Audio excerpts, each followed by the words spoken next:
Bonjour Florent Rodeau. Bonjour Julien. Vous nous avez rejoint. C'est le premier coup dur pour Platini, candidat à la succession de Sepp Blatter. Oui, un coup dur, c'est certain, Julien. C'est vrai que c'est une surprise de voir le nom du Français apparaître aujourd'hui dans cette procédure pénale. Alors, il faut bien préciser qu'à l'heure où on se parle, Michel Platini a bien été entendu par le parquet suisse, oui, mais en qualité de personne appelée à donner des renseignements, témoin, en quelque sorte, Julien, et non pas en qualité de prévenu comme Sepp Blatter. On va y revenir. La distinction est évidemment très importante. Et vous l'avez dit, Michel Platini s'est défendu ce soir de toute anomalie dans ce versement. En tout cas, une chose est sûre, ces révélations tombent au plus mauvais moment pour le Français, l'ancien numéro 10 des Bleus, qui jouit d'une carrière de joueur exceptionnelle. On va vous le rappeler, 3 ballons d'or consécutifs dans les années 80, 1 euro en 1984 avec l'équipe de France notamment.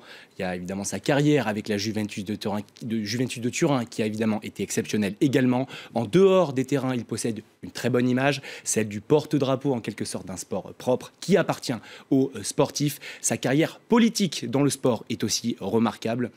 Vous le savez, il est président de l'UEFA depuis 2007, la Confédération européenne de football la plus puissante des 6 qui composent la FIFA. Et les observateurs s'accordent pour le dire, ces mandats ont été couronnés de succès. Alors pourquoi ces révélations tombent mal? Eh bien tout simplement parce que Michel Platini est actuellement en pleine campagne pour être le successeur de Sepp Blatter à la tête de la FIFA. Le timing est fâcheux pour lui, c'est sûr, à moins de 5 mois du congrès électif qui désignera donc le prochain président de la FIFA. L'affaire concerne aussi Sepp Blatter. Sa fin de règne est encore entachée, Florent. On imaginait assez difficilement comment il pouvait encore plus rater sa sortie. Eh bien, on a eu la réponse tout simplement aujourd'hui. Ces révélations s'ajoutent bien sûr aux nombreuses affaires auxquelles son nom a été mêlé ces derniers mois. De loin, il est vrai, mais aujourd'hui, clairement, un cap a été franchi. La procédure pénale engagée contre Sepp Blatter est la première qui vise directement et nommément celui qui est président de la FIFA depuis 1998. Cette révélation fait suite à la démission la semaine dernière de son bras droit, Jérôme Valcke. On l'évoquait évidemment dans nos journaux, soupçonné lui de revente de billets au marché noir. Et jusqu'ici, ses collaborateurs avaient été les seuls à être inquiétés. On pense notamment à l'ancien président de la CONCACAF, Jack Warner, et à Jeffrey Webb, l'ancien vice-président de la FIFA.